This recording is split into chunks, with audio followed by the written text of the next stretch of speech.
Okay. So hello everybody. My dear doctor. So myself, Dr. Renu GK. So I'll be dealing with ENT. അപ്പോൾ E N ടിയിൽ നമ്മൾ first topic ആയിട്ടുള്ള epistaxis ആണ് ഇന്ന് നമ്മൾ എടുക്കാൻ പോകുന്നത്. അപ്പോൾ എപ്പിസ്റ്റാക്സിസ് എന്ന് പറയുന്നത് വളരെ ഷോർട്ട് ആയിട്ടുള്ള ഒരു ടോപ്പിക്കാണ്, പക്ഷെ നല്ല ഹൈൽഡിങ് ആയിട്ടുള്ള ഒരു ടോപ്പിക്കാണ്. ഇതിൽ നിന്ന് വരുന്ന എല്ലാ ക്വസ്റ്റ്യൻസും നമുക്ക് ഇത് കവർ ചെയ്ത് കഴിഞ്ഞാൽ തന്നെ നമുക്ക് ആൻസർ ചെയ്യാൻ പറ്റുന്ന രീതിക്കാണ്. അപ്പോൾ എപ്പിസ്റ്റാക്സിസ് എന്ന് പറഞ്ഞാൽ നമുക്കറിയാം ബ്ലീഡിങ് ഫ്രം ദി നോസ് ആണ്, അതായത് bleeding from inside the nose, മൂക്കിന്റെ അകത്തുനിന്ന് ചോര വരുന്ന കണ്ടീഷനെയാണ് നമ്മൾ എപ്പിസ്റ്റാക്സിസ് എന്ന് പറയുന്നത്. അപ്പൊ അത് യൂഷ്വലി ചിൽഡ്രനിലാണ് കണ്ടുവരുന്നത്. എപ്പോഴും നമ്മളിപ്പോ ഇ ആറിലാണെങ്കിലും കാഷ്വാലിറ്റിയിലാണെങ്കിലും കുട്ടികളിലാണ് ഇപ്പൊ നോസ് ബ്ലീഡ് ആയിട്ട് കൂടുതലും പ്രസന്റ് ചെയ്യാറ്. പക്ഷെ അത് മാത്രമല്ല അഡൽട്സിലും നോസ് ബ്ലീഡ് ആയിട്ട് വരാറുണ്ട്. അപ്പൊ എന്തായാലും എപ്പിസ്റ്റാക്സിസ് എന്ന് പറയുന്നത് ഒരു എമർജൻസിയാണ്. നമ്മൾ എമർജൻസി ആയിട്ട് മാനേജ് ചെയ്യേണ്ട ഒരു കണ്ടീഷൻ തന്നെയാണ് എപ്പിസ്റ്റാക്സിസ്. കാരണം ബ്ലഡ് ലോസ് ആണല്ലോ. അപ്പൊ ഒത്തിരി ബ്ലഡ് ലോസ് ആയാൽ ഹൈപ്പോടെൻഷനിൽ പോവാം. അങ്ങനെ ഒരു എമർജൻസി കണ്ടീഷനാണ് എപ്പിസ്റ്റാക്സിസ് എന്ന് പറയുന്നത്. അപ്പൊ നമ്മൾ ഈ ഒരു ക്ലാസ്സിൽ ഉദ്ദേശിക്കുന്നത് എപ്പിസ്റ്റാക്സിസ് അറിയണമെങ്കിൽ ആദ്യം നമുക്ക് ജസ്റ്റ് നേസൽ സെപ്റ്റത്തിന്റെ ഒരു ബ്ലഡ് സപ്ലൈയുടെ ഒരു ഓവറോൾ ഓവർവ്യൂ വേണം. അപ്പൊ ബ്ലഡ് സപ്ലൈ കവർ ചെയ്യണം, പിന്നെ നേസൽ ബ്ലീഡിന്റെ കോസസ്, പിന്നെ അതിന്റെ മാനേജ്മെന്റ്. ഇത്രയുമാണ് നമ്മൾ ഈ ക്ലാസ്സിൽ കവർ ചെയ്യാൻ ഉദ്ദേശിക്കുന്നത്. ഫസ്റ്റ് എന്ന് പറയുന്നത് blood supply of the nose ആണ്. അപ്പൊ blood supply of the nose mainly രണ്ട് ആർട്ടറീസിനാണ് വരുന്നത്. രണ്ട് ആർട്ടറീസ്, ഒന്ന് എക്സ്റ്റേണൽ കരോട്ടിഡ് ആർട്ടറി, മറ്റേത് ഇന്റേണൽ കരോട്ടിഡ് ആർട്ടറി. ഈ രണ്ടിൽ നിന്നുമാണ് നമുക്ക് blood supply of the nose ഉള്ളത്. അപ്പൊ ഇതിന്റെ ഇപ്പൊ നമ്മൾ ഈ ഇമേജിൽ കാണുന്നത് നമ്മുടെ ഫേസിന്റെ ഒരു കൊറോണൽ സെക്ഷൻ ആണ്, നടുക്കൂടത്തിലുള്ള ഒരു കൊറോണൽ സെക്ഷൻ ആണ്. അപ്പൊ ഇതെന്ന് പറയുന്നത് നമ്മുടെ സുപ്പീരിയർ ടെർബിനേറ്റ് ആണ്. ഇതെന്ന് പറയുന്നത് മിഡിൽ ടെർബിനേറ്റ് ആണ്. ഈ താഴെ കാണുന്ന ഭാഗം എന്ന് പറയുന്നത് ഇൻഫീരിയർ ടെർബിനേറ്റ് ആണ്. അപ്പൊ ഇതിൽ തന്നെ മിഡിൽ ടെർബിനേറ്റിന്റെ മുകളിലുള്ള ഭാഗത്ത് സപ്ലൈ വരുന്നത് നമ്മുടെ ഇന്റേണൽ കരോട്ടിഡ് ആർട്ടറി ആണ്. നമുക്കറിയാം ഇന്റേണൽ കരോട്ടിഡ് ആർട്ടറി എന്ന് പറയുന്നത് ബ്രെയിനിന്റെ മെയിൻ ആയിട്ടുള്ള ഒരു ബ്ലഡ് സപ്ലൈ ആണ്. അതുകൊണ്ട് തന്നെ ഈ ബ്രെയിനോട് ചേർന്നിരിക്കുന്ന മിഡിൽ ടെർബിനേറ്റിന്റെ മുകളിലുള്ള ഭാഗത്തിന് ബ്ലഡ് സപ്ലൈ കിട്ടുന്നത് ഇന്റേണൽ കരോട്ടിഡ് ആർട്ടറി എന്നാണ്. എന്നാൽ താഴെ മിഡിൽ ടെർബിനേറ്റിന് താഴെയുള്ള ബ്ലഡ് സപ്ലൈ എന്ന് പറയുന്നത് മെയിൻ ആയിട്ടും എക്സ്റ്റേണൽ കരോട്ടിഡ് ആർട്ടറി ആണ്. സോ ഈ മിഡിൽ ടെർബിനേറ്റ് ആണ് നമ്മുടെ ഇതിന്റെ രണ്ടിനും ഇടയിലുള്ള ഒരു ഡിമാർക്കേഷൻ. അതാണ് അപ്പൊ നമുക്ക് മനസ്സിലാക്കേണ്ട ഫസ്റ്റ് പോയിന്റ് എന്ന് പറയുന്നത്. ഇനി 80% of the blood supply external carotid artery എന്നാണ്. വെറും 20% മാത്രമാണ് നമുക്ക് IC എന്നുള്ള ബ്ലഡ് സപ്ലൈ ഉള്ളൂ. എക്സ്റ്റേണൽ കരോട്ടിഡ് ആർട്ടറിയുടെ തന്നെ മാക്സിലറി ആർട്ടറിയും ഫേഷ്യൽ ആർട്ടറിയാണ് നമ്മുടെ നേസൽ സെപ്റ്റത്തിന് ബ്രാഞ്ചസ് കൊടുക്കുന്നത്. മാക്സിലറി ആർട്ടറിയിൽ പിന്നെയും രണ്ട് ആർട്ടറീസ് ഉണ്ട്, ഗ്രേറ്റർ പെലറ്റൈൻ ആൻഡ് സ്ഫീനോപെലറ്റൈൻ.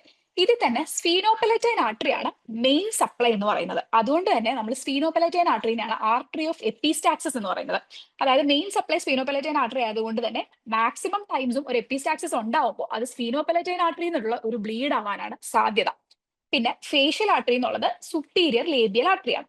ഇനി ഇന്റേണൽ കരോട്ടിഡ് ആർട്ടറിയിലോട്ട് വരുമ്പോഴത്തേക്കും നമ്മുടെ ഒഫ്താൽമിക് ആർട്ടറിയാണ്.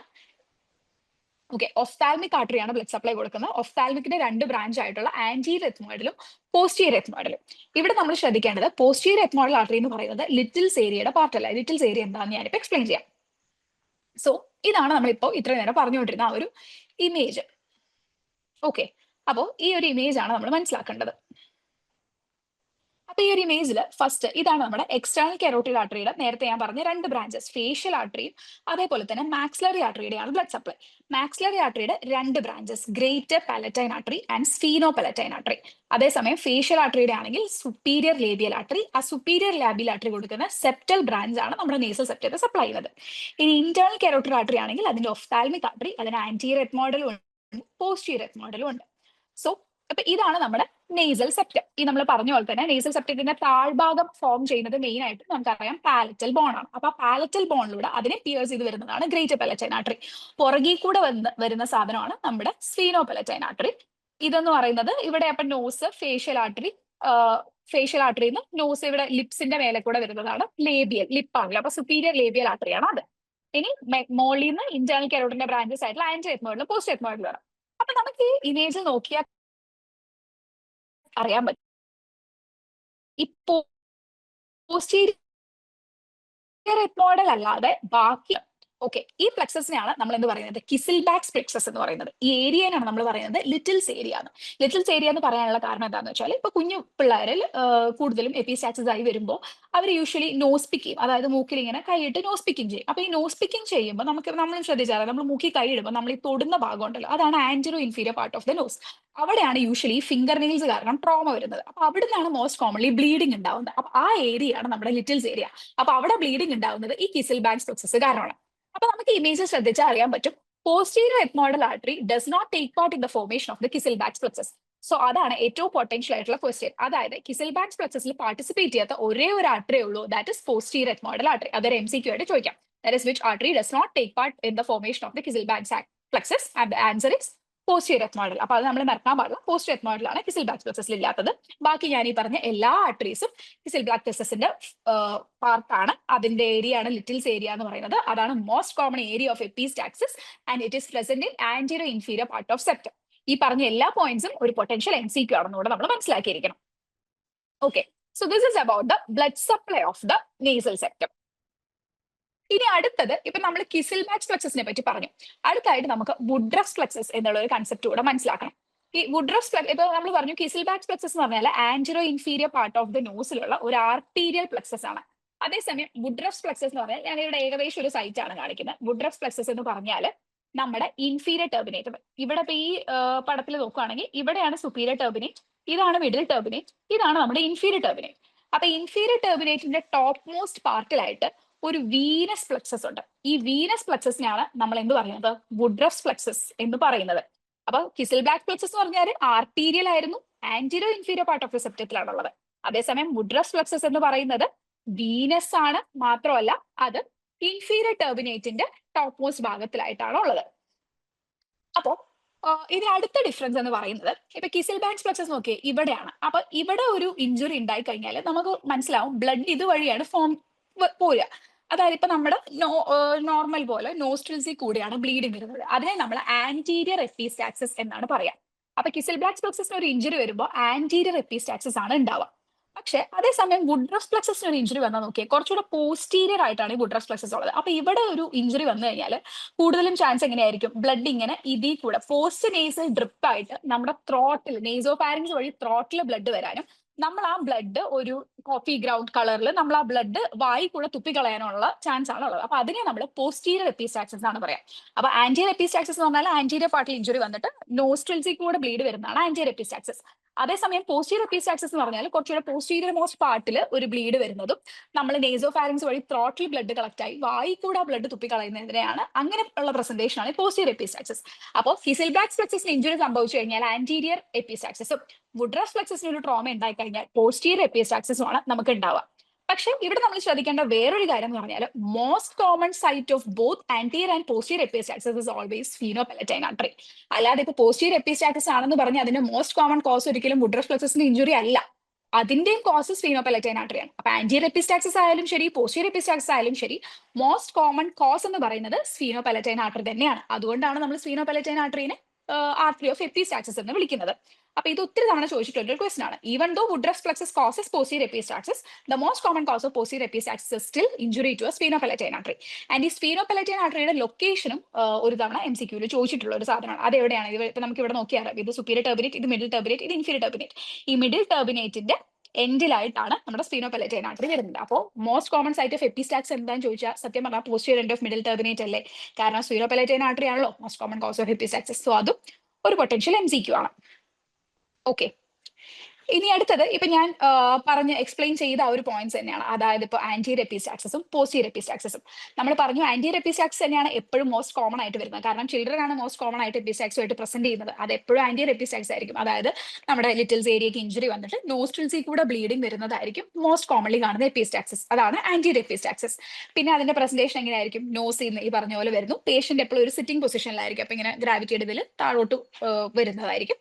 ചിൽഡ്രൻ ഓർ യങ് അഡൽസിലാണ് കൂടുതൽ വരിക. Most common cause ട്രോമയാണ്.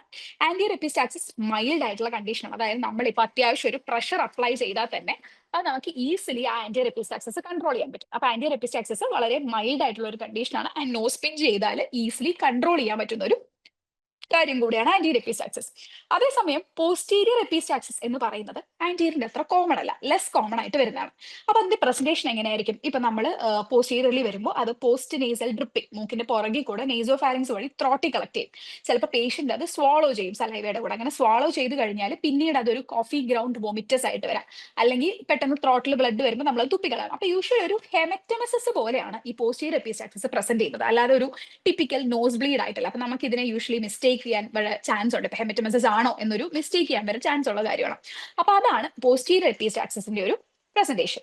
അപ്പോൾ anterior children and young adults ആണ് വരുന്നതെങ്കിൽ പോസ്റ്റീരിയർ യൂഷ്വലി 40 ഇയേഴ്സ് ഓഫ് ഏജിനൊക്കെ ശേഷമുള്ള അഡൽട്സിലാണ് വരുന്നത്.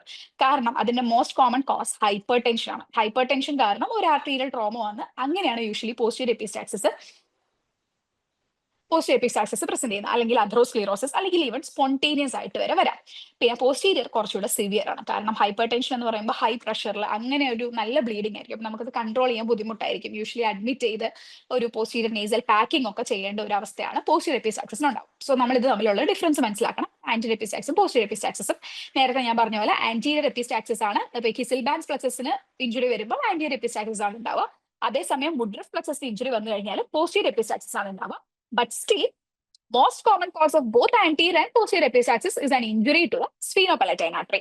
ഓക്കെ, അപ്പൊ ആ ഒരു കൺസെപ്റ്റ് ക്ലിയർ ആയെന്ന് വിശ്വസിക്കുന്നു. ഇതിൽ ഈ ഒരു വൺ വേർഡ് സാധനങ്ങളൊക്കെയാണ് യൂഷ്വലി MCQ ആയിട്ട് ചോദിച്ചു വരുന്നത്. ഇനി നെക്സ്റ്റ് നമുക്ക് അറിയാനുള്ളത് കോസസ് ഓഫ് എപ്പിസ്റ്റാക്സിസ് ആണ്. അപ്പോൾ മെയിൻ കോസസ് ഓഫ് എപ്പിസ്റ്റാക്സിസിനെ നമുക്ക് മൂന്നായിട്ട് ഡിവൈഡ് ചെയ്യാം. First is actually the local causes, പിന്നെ ഉള്ളത് ജനറൽ കോസസ്, പിന്നെ ഇഡിയോപ്പതിക്. ഇഡിയോപ്പതിക് എന്ന് പറഞ്ഞാൽ എക്സ്പ്ലെയിൻ ഇറ്റ്സെൽഫ്, പ്രത്യേകിച്ച് കാരണമില്ലാതെ സ്പോണ്ടേനിയസ് ആയിട്ട് ഇഡിയോപ്പതിക്കലി ഒരു എപ്പിസ്റ്റാക്സിസ് വരുന്നതിനെയാണ് നമ്മൾ ഇഡിയോപ്പതിക് എന്ന് അത്രേ ഉള്ളൂ. അതൊരു കോസ് ആണ്. പിന്നെ ഉള്ളത് ലോക്കൽ കോസസ് ആണ്. ലോക്കൽ കോസസിൽ ഞാൻ നേരത്തെ പറഞ്ഞ പോലെ ട്രോമയാണ് മോസ്റ്റ് കോമൺ കോസ്. അതിൽ തന്നെ ഈ ട്രോമ യൂഷ്വലി നമ്മൾ പറഞ്ഞ ചിൽഡ്രനിൽ മോസ്റ്റ് കോമൺലി വരുന്നത് ഫിംഗർ നെയിൽ ട്രോമയായിട്ടാണ്. യൂഷ്വലി പിള്ളേർ നോസ് പിക്ക് ചെയ്യുമ്പോൾ കിസിൽബാക്ക് പ്ലക്സസിന് ഇഞ്ചുറി വന്നിട്ട് അതാണ് ഫിംഗർ നെയിൽ ട്രോമയാണ് മോസ്റ്റ് കോമൺ. പിന്നെ ഫ്രാക്ചേഴ്സിൽ ഇപ്പൊ സെപ്റ്റൽ ഫ്രാക്ചേഴ്സ് ആയാലും ലാറ്ററൽ വാൾ ഓഫ് നോസിന്റെ ഫ്രാക്ചേഴ്സ് ആയാലും യൂഷ്വലി ഇത് കണ്ടുവരുന്നത് റോഡ് ട്രാഫിക് ആക്സിഡൻസിലാണ്. അപ്പൊ റോഡ് ട്രാഫിക് ആക്സിഡൻസിൽ ഏതെങ്കിലും ഒരു നേസൽ ബോൺ ഫ്രാക്ചർ വരുമ്പോൾ നമുക്ക് എപ്പിസ്റ്റാക്സിസ് ആയിട്ട് പ്രസന്റ് ചെയ്യാം. പിന്നെ വയലന്റ് സ്നീസ്, വളരെ വയലന്റ് ആയിട്ടുള്ള സ്നീസിങ്ങിലൊക്കെ അങ്ങനെ ട്രോമ സംഭവിച്ചിട്ട് അങ്ങനെ വരാം. അപ്പൊ ട്രോമയുടെ കോസസ് അതൊക്കെയാണ്. പിന്നെ ഉള്ളത് ഇൻഫെക്ഷൻസ് ആണ്. അപ്പൊ ഇൻഫെക്ഷൻസ് കാരണം ഇൻഫെക്ഷൻസ് എന്ന് പറയുമ്പോൾ വൈറൽ റൈനൈറ്റിസ്, അതേപോലെ തന്നെ അട്രോഫിക് റൈനൈറ്റിസ്, അതേപോലെ തന്നെ TB, ഇതെല്ലാം ചിലപ്പോൾ എപ്പിസ്റ്റാക്സിസ് ആയിട്ട് പ്രസന്റ് ചെയ്യാം. പിന്നെയുള്ള ഒരു ഇമ്പോർട്ടന്റ് കോസ് ആണ് ഫോറിൻ ബോഡീസും ഇപ്പൊ നമ്മൾ ചിൽഡ്രനിലാണ് മോസ്റ്റ് കോമൺലി കാണുന്നത്. അതായത് ഇപ്പോ ഒരു യൂഷ്വലി പിള്ളേരാകുമ്പോൾ റബ്ബർ അല്ലെങ്കിൽ മഞ്ചാടിക്കുരു, ഈ കുന്നിക്കുരു, ഇങ്ങനത്തെ സാധനങ്ങളൊക്കെ മൂക്കിയിലിട്ടിട്ട് അതിൽ നിന്ന് അപ്പൊ ഒരു യൂണിലാറ്ററൽ എപ്പിസ്റ്റാക്സിസ് ആയിട്ട് അത് പ്രസന്റ് ചെയ്യാം. അതിന്റെ പ്രത്യേകത എന്ന് പറഞ്ഞാൽ അതിന്റെ കൂടെ ഒരു ഫൗൾ സ്മെല്ലിംഗ് ഡിസ്ചാർജ് കൂടി ഉണ്ടാവും. അപ്പൊ ആദ്യം ഒരു ഫൗൾ സ്മെല്ലിംഗ് ഡിസ്ചാർജ് ആണ് ഉണ്ടാവുക. ആ ഫൗൾ സ്മെല്ലിംഗ് ഡിസ്ചാർജ് കുറച്ച് ബ്ലഡ് സ്റ്റെയിൻഡ് കൂടെ ആയിരിക്കും. അപ്പൊ നമ്മൾ ചിൽഡ്രൻ ആണ്, ഫൗൾ സ്മെല്ലിംഗ് ഡിസ്ചാർജ് ഉണ്ട്, ബ്ലഡ് സ്റ്റെയിൻഡ് ആണ്. അപ്പൊ നമ്മൾ ഫസ്റ്റ് ചിന്തിക്കേണ്ടത് ഒരു ഫോറിൻ ബോഡിനെ പറ്റിയാണ്. പിന്നെ അറ്റ്മോസ്ഫറിക് ചേഞ്ചസ്, അതായത് ഹൈ ഓൾട്ടിറ്റ്യൂഡ്സിൽ എപ്പിസ്റ്റാക്സിസ് ഉണ്ടാവാനുള്ള കാരണമുണ്ട്. ഇത് ഈ പ്രഷർ ഡിഫറൻസ് കാരണമാണ് വരുന്നത്. നമുക്കറിയാം ഓൾട്ടിറ്റ്യൂഡ് സിക്നസ് എന്ന് പറയുമ്പോൾ ഒരു പ്രഷർ ഡിഫറൻസ് കാരണം നമുക്ക് അവിടെയും എപ്പിസ്റ്റാക്സിസ് ഉണ്ടാവാം. പിന്നെ ഡീവിയേറ്റഡ് നേസൽ സെപ്റ്റം എപ്പിസ്റ്റാക്സിസ് ഒരു കോസ് ആണ്. അതെങ്ങനെയാണെന്ന് വെച്ചാൽ ഈ ഡീവിയേറ്റഡ് നേസൽ സെപ്റ്റം തന്നെ ഡിഫറെന്റ് ടൈപ്സ് ഉണ്ട്. അതിൽ സ്പർ എന്ന് പറയുന്ന ഇപ്പൊ നേസൽ സ്പർ എന്നുള്ളൊരു ഫോം ഉണ്ട്. അതായത് ഇപ്പൊ ഡീവിയേറ്റഡ് നേസൽ സെപ്റ്റം തന്നെ ഇങ്ങനെ ഒരു ട്രയാങ്കുലർ പ്രൊജക്ഷൻ പോലെ നിൽക്കുന്നത്. അപ്പൊ അങ്ങനത്തെ കേസിൽ ആ നേസൽ സ്പറിന് പോയിട്ട് നമ്മുടെ ലാറ്ററൽ വാളിൽ തട്ടിയിട്ട് അവിടുന്ന് ഒരു ബ്ലീഡിങ് ഉണ്ടാവാം. അങ്ങനെയാണ് DNS ഉണ്ടാവുന്നത്. പിന്നെ ഇത്രയും നമ്മൾ പറഞ്ഞത് ഇപ്പോ local causes of the nose ആണ്. ഇനി നെയ്സോഫാരിങ്സിലോട്ട് വരുമ്പോഴത്തേക്കും അഡിനോയിഡൈറ്റിസ്, അത് അത്ര വലിയൊരു കോമൺ കോസ് അല്ല. പക്ഷേ അഡിനോയിഡൈറ്റിസ്, അഡിനോയിഡ് ഇൻഫെക്ഷൻ കുറച്ച് സിവിയർ ആയി കഴിഞ്ഞാൽ അഡിനോയിഡൈറ്റിസിൽ എപ്പിസ്റ്റാക്സിസ് ആയിട്ട് അത് പ്രസന്റ് ചെയ്യാം. പിന്നത്തെ മോസ്റ്റ് ഇമ്പോർട്ടന്റ് കോസ് ആണ് ജുവനൈൽ നേസോഫാരിഞ്ചൽ ആൻജിയോഫൈബ്രോമ. ഈ ജുവനൈൽ നേസോഫാരിഞ്ചൽ ആൻജിയോഫൈബ്രോമ എന്ന് പറയുന്നത് ഒരു ബ്ലഡ് വെസലിന്റെ ട്യൂമർ ആണ്. ഇത് യൂഷ്വലി ഒരു അഡോളസെന്റ് ബോയ്സിലാണ് പ്രസന്റ് ചെയ്യുന്നത്. അപ്പൊ ഒരു അഡോളസെന്റ് ബോയ് വിത്ത് പ്രൊഫ്യൂസ് എപ്പിസ്റ്റാക്സിസ് ആണെങ്കിൽ നമ്മൾ ഫസ്റ്റ് ചിന്തിക്കേണ്ട ഡിഫറൻഷ്യൽ ഡയഗ്നോസിസ് എന്ന് പറയുന്നത് ജുവനൈൽ നേസോഫാരിഞ്ചൽ ആൻജിയോഫൈബ്രോമയാണ്. ജുവനൈൽ നേസോഫാരിഞ്ചൽ ആൻജിയോഫൈബ്രോമ എന്ന് പറയുന്ന itself is another important topic. അത് വേറൊരു ടോപ്പിക് ആയിട്ട് നമുക്ക് പിന്നീട് ഡിസ്കസ് ചെയ്യാം. അപ്പൊ അവിടെ നമ്മൾ മനസ്സിലാക്കി വെക്കേണ്ടത് ഒരു അഡോളസെന്റ് ബോയ് വിത്ത് പ്രൊഫ്യൂസ് എപ്പിസ്റ്റാക്സിസ് നമ്മൾ പ്രസന്റ് ചെയ്യുന്നുണ്ടെങ്കിൽ നമ്മൾ ഫസ്റ്റ് ചിന്തിക്കേണ്ടത് ജുവനൈൽ നേസോഫാരിഞ്ചൽ ആൻജിയോഫൈബ്രോമയെ പറ്റി ആയിരിക്കണം. ഓക്കെ, ഇനി അടുത്തത് മാലിഗ്നന്റ് ട്യൂമേഴ്സ് എന്ന് പറയുമ്പോൾ നമ്മുടെ നേസോഫാരിഞ്ചൽ കാർസിനോമ. ഈ നേസോഫാരിഞ്ചൽ കാർസിനോമയും നമുക്കൊരു എപ്പിസ്റ്റാക്സിസ് ആയിട്ട് പ്രസന്റ് ചെയ്യാം. അപ്പൊ അത് യൂഷ്വലി ഒരു എൽഡർലി പേഷ്യൻസിലൊക്കെ ആയിരിക്കും. അപ്പൊ നമ്മളിപ്പോ ഈ ജുവനൈൽ നേസോഫാരിഞ്ചൽ ആൻജിയോഫൈബ്രോമ ഒരു അഡോളസെന്റ് ബോയ് വിത്ത് പ്രൊഫ്യൂസ് എപ്പിസ്റ്റാക്സിസ് ആണെങ്കിൽ അങ്ങനെ ചിന്തിക്കണം, നമ്മൾ പറഞ്ഞു. അതേസമയം ഒരു എൽഡർലി പേഷ്യന്റ് വിത്ത് എപ്പിസ്റ്റാക്സിസ് ആണെങ്കിൽ നമ്മൾ ഫസ്റ്റ് ചിന്തിക്കേണ്ട ഒരു DD തന്നെയാണ് എന്താ, മാലിഗ്നന്റ് ട്യൂമേഴ്സ് അഥവാ നേസോഫാരിഞ്ചൽ കാർസിനോമ എന്ന് പറയുന്നത്.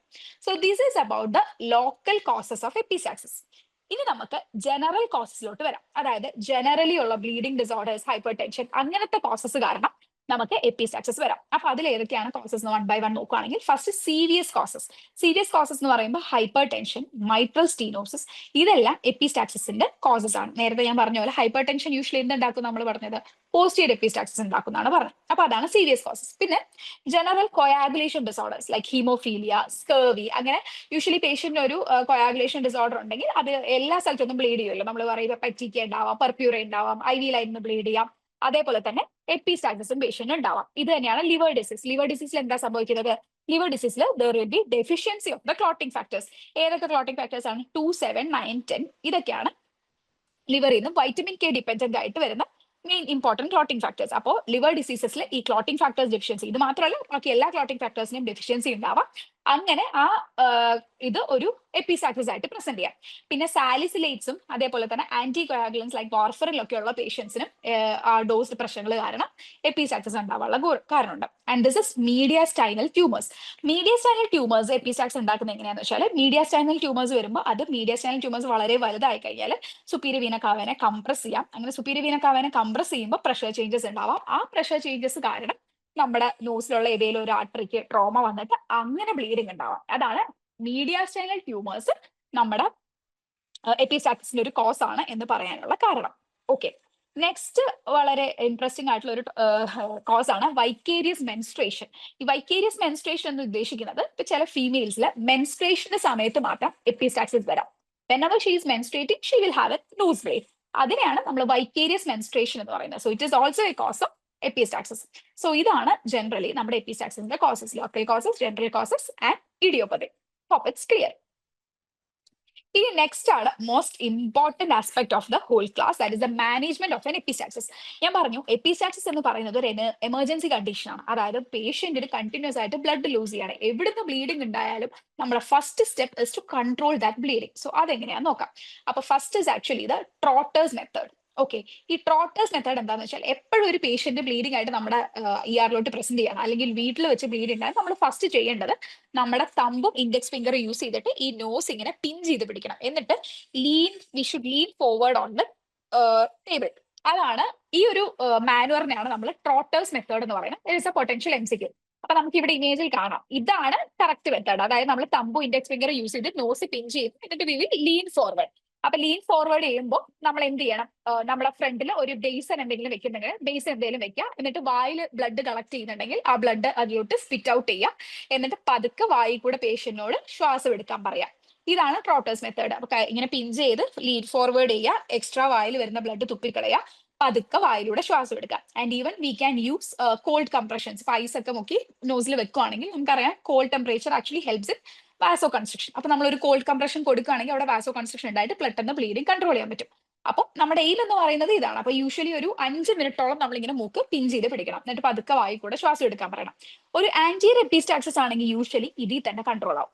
നമ്മൾ പറഞ്ഞല്ലോ ആന്റിയർ എപ്പിസ്റ്റാക്സിസ് എന്ന് പറഞ്ഞാൽ ഈ ലിറ്റിൽസ് ഏരിയ എന്നുള്ള ഒരു ബ്ലീഡ് ആയിരിക്കും, അത് ചെറിയ മൈൽഡ് ബ്ലീഡിംഗ് ആയിരിക്കും. അപ്പൊ നമ്മൾ ഈ ട്രോട്ടേഴ്സ് മെത്തേഡ് ചെയ്യുമ്പോൾ തന്നെ ആ ബ്ലീഡിംഗ് കൺട്രോൾ ആവും. സോ എപ്പോൾ എമർജൻസിയിൽ ഒരു പേഷ്യന്റ് എപ്പിസ്റ്റാക്സിസ് ആയിട്ട് പ്രസന്റ് ചെയ്യുമ്പോഴും അവർ first aim is to control the bleeding and first immediate step is to do a Trotter's method. We have to apply the pressure and try to stop the bleeding. അതാണ് അപ്പൊ first. പക്ഷെ നമ്മൾ ഇത് ചെയ്തു, control ആയില്ല. അടുത്ത നമ്മുടെ step എന്താണ്? അടുത്ത് നമുക്ക് ട്രൈ ചെയ്യാൻ പറ്റുന്നത് കോട്രൈസേഷൻ ആണ്. അപ്പൊ കോട്രൈസേഷൻ എന്ന് പറയുന്നത് അത് യൂസ്ഫുൾ ഇൻ ആന്റിയർ എപ്പിസ്റ്റാക്സ് ആണ്. കാരണം നമുക്ക് പോസ്റ്റീരിയർ എപ്പിസ്റ്റാക്സ് ആണെങ്കിൽ മൂക്കിൽ കുറച്ച് പുറകിൽ നിന്നാണ് ബ്ലീഡിങ്, നമുക്ക് അത് ലൊക്കേറ്റ് ചെയ്യാൻ പറ്റില്ല. പക്ഷെ ആന്റിയർ എപ്പിസ്റ്റാക്സ് ആണെങ്കിൽ നമുക്കൊരു നേസൽ സ്പെക്യുലം വെച്ച് അപ്പൊ തന്നെ ഇപ്പോൾ എമർജൻസി തന്നെ നോക്കിക്കഴിഞ്ഞാൽ നമുക്ക് ആ ബ്ലീഡിങ് ലൊക്കേറ്റ് ചെയ്യാം. അപ്പൊ ബ്ലീഡിങ് എവിടെയാണ് ലൊക്കേറ്റ് ചെയ്ത് കഴിഞ്ഞാൽ നമുക്ക് കോട്രൈസ് ചെയ്യാലോ. കോട്രൈസ് ചെയ്യാൻ ഒന്നെങ്കിൽ chemical cauterisation with silver nitrate use ചെയ്യാം, അല്ലെങ്കിൽ ഇലക്ട്രിക്കൽ കോട്ടറയും യൂസ് ചെയ്യാം. ഇത് നമുക്ക് ബ്ലീഡിങ് ലൊക്കേറ്റ് ചെയ്യാൻ പറ്റിയാൽ മാത്രം ചെയ്യാൻ പറ്റുന്ന ഒരു കണ്ടീഷനാണ്. അതുകൊണ്ട് തന്നെ ഇത് പോസ്റ്റീരിയർ എപ്പിസ്റ്റാക്സിൽ അധികം നടക്കില്ല. ആന്റിയർ എപ്പിസ്റ്റാക്സ് ആണെങ്കിൽ നമുക്ക് സുഖമായിട്ട് ഒരു നേസൽ സ്പെക്യുലം വെക്കുന്നു, ബ്ലീഡിങ് എവിടെയാണെന്ന് കണ്ടുപിടിക്കുന്നു, ആ ബ്ലീഡ് അങ്ങ് കോട്രൈസ് ചെയ്ത് കളയുന്നു. You can either use a chemical like silver nitrate or we can use an electric cautery. So അതാണ് സെക്കൻഡ് മെത്തേഡ്. പക്ഷെ നമ്മൾ കോട്രൈസ് ചെയ്തിട്ടും ബ്ലീഡിങ് കംപ്ലീറ്റ് ആയില്ല. അപ്പോൾ it's actually a severe epistaxis. അപ്പൊ നമ്മൾ എന്ത് ചെയ്യും? So next we have to do a nasal packing. അപ്പൊ നേസൽ പാക്കിംഗ് എന്ന് പറഞ്ഞാൽ നമുക്കറിയാം ഒരു ഇപ്പോൾ നമ്മളൊരു ENT കാഷ്വാലിറ്റിയിലൊക്കെ പോയി കഴിഞ്ഞാൽ നമുക്ക് ഈ റോളർ ഗോസുകൾ കാണാം. നേസൽ പാക്കിനുള്ള ചെറിയ നമ്മുടെ ഗോസിനെ ചെറുതാക്കിയിട്ട് റോൾ ചെയ്ത് വെച്ചിട്ടുള്ള റോൾസ് കാണാൻ പറ്റും. ആ റോൾസ് ഉപയോഗിച്ച് നമ്മൾ നേസ് പാക്ക് ചെയ്യുന്നതിനാണ് നേസൽ പാക്കിംഗ് എന്ന് പറയുന്നത്. അപ്പോൾ this is actually anterior packing. അപ്പൊ നമ്മൾ ടില്ലീസ് ഫോസെപ്സ് എന്നൊരു ഫോസെപ്സ് ഉണ്ട്. നമുക്ക് ടില്ലീസ് ഫോസെപ്സ് എന്ന് വെച്ചാൽ ഇങ്ങനെ നീളമുള്ള ഒരു ഫോസെപ്സ്. ഈ ടില്ലീസ് ഫോസെപ്സ് യൂസ് ചെയ്തിട്ടാണ് നമ്മൾ നേസൽ പാക്കിംഗ് ചെയ്യുക. അപ്പോൾ ആന്റീരിയർ ബ്ലീഡ് ആണെന്നുണ്ടെങ്കിൽ ആന്റീരിയർ പാർട്ട് മാത്രം പാക്ക് ചെയ്താൽ മതി. ഒന്നുകിൽ നമുക്ക് ഇതേപോലെ ഇങ്ങനെ ഹൊറിസോണ്ടലി പാക്ക് ചെയ്യാം, അല്ല ഇതെന്ന് പറയുമ്പോൾ ഇത് വെർട്ടിക്കലി പാക്ക് ചെയ്യാം, അല്ലെങ്കിൽ ഈ ഇമേജിൽ കാണുന്ന പോലെ ഹൊറിസോണ്ടലി പാക്ക് ചെയ്യാം. എന്തായാലും ടില്ലീസ് ഫോസെപ്സും റോളർ ഗോസും യൂസ് ചെയ്തിട്ട് OPD കാഷ്വാലിറ്റി വെച്ച് തന്നെ നമുക്ക് നേസൽ പാക്കിംഗ് ചെയ്യാം. ഇനി അല്ല പോസ്റ്റീരിയർ ബ്ലീഡ് ആണെന്ന് വിചാരിക്കുക. പോസ്റ്റീരിയർ ബ്ലീഡ് ആണെങ്കിൽ കുറച്ചുകൂടെ സിവിയർ ആണ്. പോസ്റ്റീരിയർ ബ്ലീഡ് ആണെങ്കിൽ നമ്മൾ ആന്റീരിയർലിയും പാക്ക് ചെയ്യണം, അതേപോലെ തന്നെ പോസ്റ്റീരിയർലിയും പാക്ക് ചെയ്യണം. അപ്പൊ അത് യൂഷ്വലി നമ്മൾ OT എന്നാണ് ചെയ്യുക. ഓക്കെ, യൂഷ്വലി അതൊരു OT ചെയ്യുന്ന പ്രൊസീജിയർ ആണ്. ഇതാണ് നമ്മുടെ പോസ്റ്റീരിയർ നേസൽ പാക്കിങ്ങിന്റെ ഒരു ടെക്നിക്ക് എന്ന് പറയുന്നത്. അപ്പൊ നമുക്ക് യൂഷ്വലി ഒരു റോളർ ഗോസ് ഉണ്ടാവും. ഈ റോളർ ഗോസിൽ 3 ത്രെഡ് കെട്ടിയിട്ടുണ്ടാവും. ഈ 2 ത്രെഡ് നമ്മൾ ഒരു റബ്ബർ കത്തീറ്ററിലോട്ട് അറ്റാച്ച് ചെയ്തിട്ടുണ്ടാവും. എന്നിട്ട് ഫസ്റ്റ് ചെയ്യുന്നത് എന്താണെന്ന് വെച്ചാൽ നമ്മൾ ഈ കത്തീറ്റർ വായിക്കൂടെ എടുത്ത് മൂക്കി കൂടെ പാസ് ചെയ്യാണ് ചെയ്യുന്നത്. അപ്പൊ ആദ്യം ഈ റബ്ബർ കത്തീറ്റർ പാസ് ചെയ്യും, എന്നിട്ട് മൂക്കി കൂടെ ഈ റബ്ബർ കത്തീറ്റർ നമ്മൾ അങ്ങോട്ട് പുള്ളി ചെയ്യും. അപ്പൊ ഇത് പുറത്തോട്ട് പുള്ളി ചെയ്യുന്നതനുസരിച്ച് എന്താണ് ഈ ത്രെഡും ഈ റോളർ ഗോസും ഇങ്ങനെ കയറി വരും. അപ്പൊ അത് എന്നിട്ട് നമ്മൾ ഫിംഗർ വെച്ച് ഗൈഡ് ചെയ്ത് നമുക്കത് പാക്ക് ചെയ്യാം. അപ്പൊ നമുക്ക് ഇങ്ങനെ പാക്ക് ചെയ്യാൻ പറ്റും. അപ്പൊ പോസ്റ്റീരിയർലിയും പാക്ക് ചെയ്യണം, ആന്റീരിയർലിയും പാക്ക് ചെയ്യണം, പോസ്റ്റീരിയർ നേസൽ പാക്കിംഗ് ആയതുകൊണ്ട്. അപ്പൊ ഇത് യൂഷ്വലി നമ്മൾ അങ്ങനെ OP എന്നല്ല, കുറച്ചുകൂടെ ഒരു മൈനർ OT പ്രൊസീജിയർ ആണ്. ഇനി വേറെ നമുക്ക് ചെയ്യാൻ പറ്റുന്ന ഒരു പരിപാടിയാണ് ഈ ബലൂൺ, അതായത് എപ്പിസ്റ്റാക്സിസ് ബലൂൺസ് ഉണ്ട്. എപ്പിസ്റ്റാക്സിസ് ബലൂൺസ് നമ്മൾ യൂഷ്വലി യൂസ് ചെയ്യുന്നത് ഈ പോസ്റ്റീരിയർ എപ്പിസ്റ്റാക്സിസ് ആണ്. ഇപ്പൊ ഇവിടെ നമുക്ക് 2 ബലൂൺ കാണാൻ പറ്റും, എയും ഡിയും. ഡി എന്ന് പറയുന്നത് ആന്റീരിയർ ഭാഗം ഒക്ലൂഡ് ചെയ്യാൻ വേണ്ടിയിട്ടുള്ളതാണ്. എ എന്ന് പറയുന്നത് പോസ്റ്റീരിയർ ഭാഗം ഒക്ലൂഡ് ചെയ്യാൻ വേണ്ടിയിട്ടാണ്. അപ്പൊ ഈ എ എന്ന് പറയുന്നത് നമ്മളൊരു എ ചെറിയ ബലൂൺ അല്ലെ, അതിലൊരു 10 ml വെച്ചിട്ട് ഇൻഫ്ലേറ്റ് ചെയ്യും. ബി ബലൂൺ ഒരു 30 ml വെച്ചിട്ട് ബലൂൺ ഇൻഫ്ലേറ്റ് ചെയ്യും. അപ്പൊ നമുക്ക് 2 സൈഡും പാക്ക് ചെയ്യാൻ പറ്റും. പിന്നെ ഈ നടുവ് കൂടെ ഒരു കത്തീറ്റർ ഉണ്ട്. അപ്പൊ ഈ കത്തീറ്റർ അതിനുള്ളിൽ കൂടെ പാസ് ചെയ്യുന്നതുകൊണ്ട് തന്നെ നമ്മൾ എന്താണ് എന്ത് ഒക്ലൂഡ് ചെയ്യുന്നില്ല, നമ്മുടെ എയർവേ ഒക്ലൂഡ് ചെയ്യുന്നില്ല. ഈ കത്തീറ്ററിലൂടെ പേഷ്യന്റിന് ശ്വാസം എടുക്കാനും പറ്റും. അപ്പൊ ഈ ബലൂൺ എപ്പിസ്റ്റാക്സിസ് ബലൂൺ എന്നാണ് പറയുന്നത്. അപ്പൊ പോസ്റ്റീരിയർ എപ്പിസ്റ്റാക്സിസിനുള്ള വേറൊരു മെത്തേഡാണ് ഈ എപ്പിസ്റ്റാക്സിസ് ബലൂൺ. അപ്പൊ ഇത് 3 നമുക്ക് ചെയ്യാൻ പറ്റും. അപ്പൊ ആദ്യം നമ്മൾ ട്രോട്ടേഴ്സ് മെത്തേഡ് യൂസ് ചെയ്തു, പിന്നെ മൈനർ ബ്ലീഡ് ആണെങ്കിൽ കോട്ടർ ചെയ്യാം, അതും അല്ലെങ്കിൽ നമ്മൾ നേസൽ പാക്കിംഗ് ചെയ്യും. ആന്റീരിയർ നേസൽ പാക്കിംഗ് ആണെങ്കിൽ at the same time casualty അല്ലെങ്കിൽ OPD വെച്ച് തന്നെ ചെയ്യാം. പോസ്റ്റീരിയർ ആണെങ്കിൽ യൂഷ്വലി അതൊരു OT പ്രൊസീജിയർ ആണ്. പോസ്റ്റീരിയർ നേസൽ പാക്കിംഗ് യൂസ് ചെയ്യുന്ന വേറൊരു സാധനമാണ് നമ്മുടെ എപ്പിസ്റ്റാക്സിസ് ബലൂൺ എന്ന് പറയുന്നത്. നേസൽ പാക്കിംഗ് ചെയ്തിട്ടും ബ്ലീഡ് കൺട്രോൾ ചെയ്യാൻ പറ്റുന്നില്ലെങ്കിൽ it's a very severe bleed. അപ്പൊ നമുക്ക് എൻഡോസ്കോപ്പിക് ആർട്ടറി ലൈഗേഷനിലോട്ട് പോകേണ്ടി വരും. അതായത് നേസൽ എൻഡോസ്കോപ്പി വെച്ചിട്ട് നമ്മൾ എൻഡോസ്കോപ്പി ചെയ്ത് നോക്കും, എന്നിട്ട് എവിടെയാണ് ബ്ലീഡിംഗ് എന്നുള്ളത് അനുസരിച്ച് നമ്മൾ ആ ഓരോ ആർട്ടറീസ് ലൈഗേറ്റ് ചെയ്യും. അപ്പൊ ഞാൻ നേരത്തെ പറഞ്ഞു ആർട്ടറി ഓഫ് എപ്പിസ്റ്റാക്സിസ് എന്ന് പറയുന്നത് സ്ഫീനോപലറ്റൈൻ ആർട്ടറി ആണ്. That is the most common artery which cause epistaxis, sphenopalatine artery. അപ്പൊ നമ്മൾ എപ്പോൾ ബ്ലീഡ് ഉണ്ടായാലും മോസ്റ്റ് കോമൺലി ഒരു സ്ഫീനോപലറ്റൈൻ ആർട്ടറി ആവാനാണല്ലോ സാധ്യത. അപ്പൊ നമ്മുടെ എളുപ്പം എന്ന് പറയുന്നത് ആദ്യം അതങ്ങ് ലൈഗേറ്റ് ചെയ്ത് കളയാം. അപ്പൊ 90% ഓഫ് കേസസ് അതോടെ ബ്ലീഡിംഗ് കൺട്രോൾ ആവും. അപ്പൊ അതിനാണ് നമ്മൾ ട്രാൻസ്നേസൽ എൻഡോസ്കോപ്പിക് ലൈഗേഷൻ ഓഫ് സ്ഫീനോപലറ്റൈൻ ആർട്ടറി എന്ന് പറയാം. അതായത് ട്രാൻസ്നേസൽ റൂട്ടിലൂടെ നമ്മൾ എൻഡോസ്കോപ്പി ചെയ്തിട്ട് സ്ഫീനോപലറ്റൈൻ ആർട്ടറി, നേരത്തെ ഞാൻ സ്ഫീനോപലറ്റൈൻ ആർട്ടറിയുടെ ലൊക്കേഷൻ പറഞ്ഞിരുന്നു, ഓർക്കുന്നുണ്ടോ? Sphenopalatine artery is located in the posterior end of the inferior turbinate, middle turbinate. അത് നമ്മൾ നേരത്തെ പറഞ്ഞല്ലോ. അപ്പൊ ആ ഒരു പൊസിഷനിൽ പോയിട്ട് നമ്മൾ ഈ സ്ഫീനോപലറ്റൈൻ ആർട്ടറിനെ അങ്ങോട്ട് ലൈഗേറ്റ് ചെയ്യാം. ഇതിനാണ് നമ്മൾ ടെൽസ്പ എന്ന് പറയുന്നത്, transnasal endoscopic ligation of the sphenopalatine artery, ടെൽസ്പ. പക്ഷെ സ്ഫീനോപലറ്റൈൻ ആർട്ടറി ലൈഗേറ്റ് ചെയ്തു, എന്നിട്ടും ബ്ലീഡിംഗ് കൺട്രോൾ ആവുന്നില്ല. അപ്പൊ നെക്സ്റ്റ് സ്റ്റെപ്പ് എന്ന് പറയുന്നത് മാക്സിലറി ആർട്ടറി ലൈഗേറ്റ് ചെയ്യാണ്. നേരത്തെ നമ്മൾ പറഞ്ഞല്ലോ ECയുടെ ഏതൊക്കെ ബ്രാഞ്ചസ് ആണ് സപ്ലൈ ചെയ്യുന്നത്. അപ്പൊ അതനുസരിച്ച് നെക്സ്റ്റ് മാക്സിലറി ആർട്ടറിയും നമ്മൾ ലൈഗേറ്റ് ചെയ്യും. മാക്സിലറി ആർട്ടറിനെ എവിടെ വെച്ചാൽ ലൈഗേറ്റ് ചെയ്യുന്നത്? ടെറിഗോപലറ്റൈൻ ഫോസയിൽ വെച്ച്. എവിടെയാണ് ടെറിഗോപലറ്റൈൻ ഫോസ? അപ്പൊ ടെറിഗോപലറ്റൈൻ ഫോസയിൽ ഓപ്പൺ ചെയ്തിട്ട് അവിടെ വെച്ച് മാക്സിലറി ആർട്ടറിനെ ലൈഗേറ്റ് ചെയ്യാം. എന്നിട്ടും ബ്ലീഡിംഗ് കൺട്രോൾ ആവുന്നില്ല. അപ്പൊ നമ്മൾ എന്ത് ചെയ്യണം? എക്സ്റ്റേണൽ കെറോട്ടിഡിനെ ലൈഗേറ്റ് ചെയ്യേണ്ടി വരും. എവിടെ എക്സ്റ്റേണൽ കെറോട്ടിഡിനെ ലൈഗേറ്റ് ചെയ്യുക? നെക്കില്. ഓക്കെ, അപ്പൊ ഇതാണ് ഒരു സ്റ്റെപ്പ് വൈസ് ലൈഗേഷൻ ആണ് നമ്മൾ ചെയ്യുക. യൂഷ്വലി നമ്മളിപ്പം ഗൈനക്കിലാണെങ്കിൽ നമ്മൾ പോസ്റ്റ്മോർട്ടം ഹെമറേജിന് പറയില്ലേ സ്റ്റെപ്പ് വൈസ് ലൈഗേഷൻ, അതേപോലെ തന്നെയാണ് ഇത്. ആദ്യം നമ്മൾ സ്ഫീനോപലറ്റൈൻ ആർട്ടറി ലൈഗേറ്റ് ചെയ്ത് നോക്കും, കാരണം അതാണ് മോസ്റ്റ് കോമൺ കോസ്. അപ്പൊ 90% കേസസിലും അതോടെ ബ്ലീഡിംഗ് നിൽക്കാനാണ് സാധ്യത. അതിനാണ് നമ്മൾ ടെൽസ്പ എന്ന് പറയുന്നത്. That is a very easy procedure, transnasally ചെയ്യാം. പക്ഷെ അപ്പൊ ബ്ലീഡിംഗ് കൺട്രോൾ ആയില്ല. അപ്പൊ നമ്മൾ നെക്സ്റ്റ് സ്റ്റെപ്പ് ആയിട്ടുള്ള മാക്സിലറിയിലോട്ട് പോകും. മാക്സിലറി ആർട്ടറി ടെറിഗോപലറ്റൈൻ ഫോസയിൽ വെച്ചിട്ടാണ് ലൈഗേറ്റ് ചെയ്യുന്നത്. ഇതൊരു പൊട്ടൻഷ്യൽ MCQ ആണ് കേട്ടോ, എവിടെ വെച്ച് ലൈഗേറ്റ് ചെയ്യുന്നുള്ളത്. അപ്പൊ ടെറിഗോപലറ്റൈൻ ഫോസയാണ്. പിന്നെയുള്ളത് എക്സ്റ്റേണൽ കെറോട്ടിഡ്. എക്സ്റ്റേണൽ കെറോട്ടിഡ് എന്ന് പറയുന്നത് നെക്കിൽ വെച്ച് ലൈഗേറ്റ് ചെയ്യണം.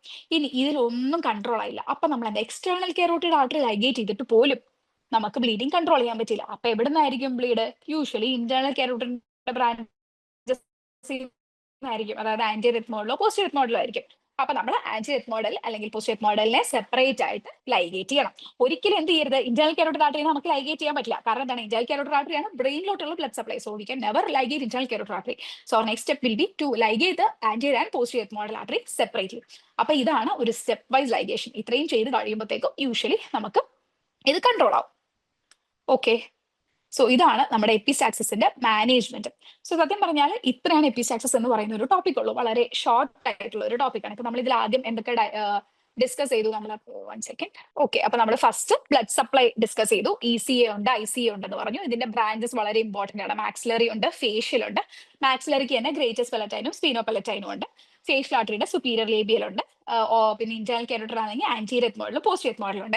ഇവിടെ 2 MCQs ആണ് യൂഷ്വലി ചോദിക്കുന്നത്. കിസിൽബാക്സ് പ്രോസസ് എന്താ, ലിറ്റിൽസ് ഏരിയ എന്താ, അതിൽ പാർട്ടിസിപ്പേറ്റ് ചെയ്യാത്തത് ആരാണെന്നാണ് ചോദിക്കുക. That is posterior model. അത് ഒരിക്കലും മറക്കാൻ പാടില്ല, പോസ്റ്റീരിയർ മോഡൽ ആണെന്നുള്ളത്. പിന്നെ എപ്പോഴും ചോദിക്കുന്ന സംഭവം എന്ന് പറയുന്നത് ആർട്ടറി ഓഫ് എപ്പിസ്റ്റാക്സിസ് ഏതാണെന്നാണ്. അത് സ്പീനോപെലറ്റൈൻ ആണ്. സ്പീനോപെലറ്റൈൻ എന്ന് പറഞ്ഞാൽ മാക്സിലറിയുടെ ബ്രാഞ്ച് ആണ്. മാക്സിലറി എന്ന് പറഞ്ഞാൽ എക്സ്റ്റേണൽ കാരോട്ടിഡിന്റെ ബ്രാഞ്ച് ആണ്. ഇത് നമ്മൾ ഒരിക്കലും മറക്കരുത്. പിന്നുള്ളതാണ് വുഡ്രഫ് പ്ലക്സസ്. വുഡ്രഫ് പ്ലക്സസ് എന്ന് പറയുന്നതിന്റെ ലൊക്കേഷൻ ഓർക്കണം, ഇൻഫീരിയർ ടെർബിനേറ്റിന്റെ ടോപ്പിലാണ്. അതേസമയം കിസിൽബാക്സ് പ്ലക്സസ് എന്ന് പറയുന്നത് antero inferior part of nasal septum ആണ്. മറ്റത് ടെർബിനേറ്റിന്റെ അവിടെയാണ് വുഡ്രഫ്സ്. വുഡ്രഫ് പ്ലക്സസ് വീനസ് ആണ്, അതും മറക്കരുത്. പിന്നെ ഈ സ്പീനോപെലറ്റൈൻ ആർട്ടറി ആണ് രണ്ടിന്റെ മോസ്റ്റ് കോമൺ കോസ്. ഇതും ഒരിക്കലും മറക്കരുത്. അതിന്റെ ലൊക്കേഷനും മറക്കരുത്. That is also an potential MCQ, which is the sphenopalatine artery which is located in the posterior end of middle turbinate എന്നുള്ളത്. അപ്പൊ ഈ പേജിലുള്ളതാണ് മെയിൻ MCQs എന്ന് പറയുന്നത്. അപ്പൊ ഈ ബ്ലഡ് സപ്ലൈ എന്നാണ് മാക്സിമം ക്വസ്റ്റ്യൻസ് ചോദിക്കുക. So we should be thorough with that. പിന്നെ മെയിൻ ആയിട്ട് കോസസിലൊന്നും അധികം ക്വസ്റ്റ്യൻസ് വരില്ല. പിന്നെ ട്രോട്ടേഴ്സ് മെത്തേഡ് ഇമേജ് ബേസ്ഡ് MCQ ആയിട്ട് ചോദിക്കാം, അല്ലെങ്കിൽ അതിന്റെ ട്രോട്ടേഴ്സ് മെത്തേഡ് ആസ് സച്ച് അങ്ങനെ ചോദിക്കാം. ഫസ്റ്റ് നമ്മൾ എന്ത് ചെയ്യും എന്നുള്ളത്. പിന്നെ ഈ സ്റ്റെപ്പ് വൈസ് ലൈഗേഷൻ ആണ് നമുക്ക് ചോദിക്കാൻ ചാൻസ് ഉള്ളത്. അതായത് ആദ്യം എന്ത് ചെയ്യും, ടെൽസ്പ ചെയ്യുന്നുള്ളത്, പിന്നെ മാക്സിലറി ആർട്ടറി എവിടെ വെച്ച് കെട്ടും, അങ്ങനെ ചോദിക്കാം. അപ്പൊ ഇതൊക്കെയാണ് ഇതിനുള്ള പൊട്ടൻഷ്യൽ ക്വസ്റ്റ്യൻസ്. ഇനി നമുക്കൊരു കുറച്ച് പ്രീവിയസ്ലി ചോദിച്ചിട്ടുള്ള കുറച്ച് MCQs ജസ്റ്റ് ഒന്ന് ഡിസ്കസ് ചെയ്യാം. നമ്മൾ ഡിസ്കസ് ചെയ്ത കാര്യങ്ങൾ മാത്രമേ ഉള്ളൂ. So first question is, a worried mother brought her 4-year-old child to the ER with complaints of nosebleed. On examination, the bleed was found to be from Kisselback's plexus. Which of the following arteries doesn't contribute to its formation? ഇത് previously PSC തന്നെ ചോദിച്ചിട്ടുള്ള ഒരു question ആണ്. So it's very simple. Kisselback's plexusൽ take part ചെയ്യാത്ത artery ഏതാണ് നമ്മൾ discuss ചെയ്ത പോലെ പോസ്റ്റീരിയർ മോഡൽ ആണ്. അതൊരിക്കലും മറക്കരുത്. എപ്പോഴും എല്ലാ എക്സാംസിനും ചോദിക്കുന്ന ഒരു ക്വസ്റ്റൻ ആണ്. സോ അടുത്ത question identify the artery of epistaxis. ഇങ്ങനെ ഇമേജ് ബേസ്ഡ് ആയിട്ട് ചോദിക്കാം. അപ്പൊ ഇതിലിപ്പോ ഓരോ ആർട്ടറീസ് ഏതാണ്? This is the septal branch of superior labial. ഇതെന്ന് പറയുന്നത് ഗ്രേറ്റർ പെലറ്റൈൻ ആണ്. ഇത് ആന്റിറിയറ്റ് മോഡൽ ആണ്. ഇത് പോസ്റ്റീരിയർ മോഡൽ ആണ്. ഇത് സ്പീനോപെലറ്റൈൻ ആണ്. അപ്പൊ ആർട്ടറി ഓഫ് എപ്പിസ്റ്റാക്സിസ് എന്ന് പറയുന്നത് സ്പീനോപെലറ്റൈൻ ആണ്. അപ്പൊ ഇതിന്റെ ആൻസർ എന്ന് പറയുന്നത് 3 ആയിരിക്കും. Okay, that's also very simple question. ഇനി അടുത്തതെന്ന് പറയുന്നത് ഞാൻ നേരത്തെ പറഞ്ഞ പോലെ, a 40-year-old male patient with history of uncontrolled chronic hypertension was rushed to the ER after an episode of coughing out frank blood. അപ്പൊ ഇതെന്താണ്? കഫിംഗ് ഔട്ട് ഫ്രാങ്ക് ബ്ലഡ് ആണ്, പോസ്റ്റീരിയർ എപ്പിസ്റ്റാക്സിസ് ആണ്. Okay, so on evaluation and diagnosis of posterior epistaxis secondary to hypertension was made. What is the site of blood vessel most likely to be involve here? അപ്പൊ ഇവിടെ നമുക്ക് പെട്ടെന്ന് ഒരു tendency വരും question കാണുമ്പോൾ. Posterior epistaxis എന്ന് കണ്ട ഉടനെ വുഡ്രഫ് പ്ലക്സസ് ആലോചിച്ചിട്ട് top most part of inferior turbinate എന്ന് കുത്താൻ വേണ്ടിയിട്ട് ഒരു ടെൻഡൻസി വരും. പക്ഷെ അങ്ങനെയല്ല. ഞാൻ നേരത്തെ പറഞ്ഞ പോലെ പോസ്റ്റീരിയർ എപ്പിസ്റ്റാക്സിസ് ആയിക്കോട്ടെ ആന്റിറിയർ എപ്പിസ്റ്റാക്സിസ് ആയിക്കോട്ടെ, മോസ്റ്റ് കോമൺ സൈറ്റ് എന്ന് പറയുന്നത് എപ്പോഴും സ്പീനോപെലറ്റൈൻ ആർട്ടറിയാണ്. സ്പീനോപെലറ്റൈൻ ആർട്ടറിയുടെ ലൊക്കേഷൻ എന്താണ്? Posterior end of middle turbinate. അപ്പൊ ഇതിന്റെ answer posterior end of middle turbinate ആയിരിക്കും. So hope it's also clear. ഇനി വേറൊരു question, a child presenting with persistent unilateral foul smelling discharge which is blood stained. Which of the following is the most likely cause? Very easy. Foul smelling discharge ഉണ്ട്, blood stained ആണ്. Answer എന്തായിരിക്കും? Okay, sorry, ഇതിൽ നമ്മൾ 2 വട്ടം nasal polyp എന്ന് എഴുതിയിട്ടുണ്ട്. Sorry, PPT വന്നിട്ടുള്ള ഒരു മിസ്റ്റേക്ക് ആണ്. നേസൽ പോളിപ്പ് അല്ല, ഫോറിൻ ബോഡി ആണ് ഇവിടെ വരേണ്ടത്. അതിൽ കറക്റ്റ് ഇൻ PPT. അപ്പൊ ഫോറിൻ ബോഡി ആണ് അതിന്റെ ആൻസർ. 2 പ്രാവശ്യം ഓപ്ഷൻസ് നേസൽ പോളിപ്പ് എന്ന് വന്നിട്ട് അതല്ല കേട്ടോ, ഫോറിൻ ബോഡി ആണ് ഇവിടുത്തെ ആൻസർ. നേരത്തെ പറഞ്ഞ പോലെ തന്നെ യൂണിലാറ്ററൽ ഫൗൾ സ്മെല്ലിംഗ് ഡിസ്ചാർജ് എന്ന് വന്നു കഴിഞ്ഞാൽ it will be foreign body. 1 second. Okay, so foreign body ആണ് അതിന്റെ ആൻസർ, നേസൽ പോളിപ്പ് അല്ല. Okay, so foreign body will be the answer. ഇനി ബാക്കി ഓപ്ഷൻസ് നമ്മൾ നോക്കുകയാണെങ്കിൽ പിന്നെ ചിൽഡ്രനിൽ വരുന്ന വേറൊരു സാധനം ജുവനൈൽ ഈസോഫാരിഞ്ചൽ ആൻജിയോഫൈബ്രോമയാണ്. പക്ഷെ അതൊരിക്കലും എങ്ങനെ പ്രസന്റ് ചെയ്യില്ല? ഒരു യൂണിലാറ്ററൽ ഫൗൾ സ്മെല്ലിംഗ് ഡിസ്ചാർജ് ആയിട്ടൊന്നും പ്രസന്റ് ചെയ്യില്ല. അതെങ്ങനെയായിരിക്കും? ഒരു പ്രൊഫ്യൂസ് ബ്ലീഡിംഗ് ആയിട്ടായിരിക്കും അതെപ്പോഴും പ്രസന്റ് ചെയ്യേണ്ടത്. Okay, so that's also clear. അപ്പോൾ ഇത്രയാണ് നമുക്ക് എപ്പിസ്റ്റാക്സിസ് എന്നുള്ള ഒരു ടോപ്പിക്കിൽ ഡിസ്കസ് ചെയ്യാനുള്ളത്. അതിന്റെ കുറച്ച് പൊട്ടൻഷ്യൽ ക്വസ്റ്റ്യൻസ് നമ്മൾ പറഞ്ഞു.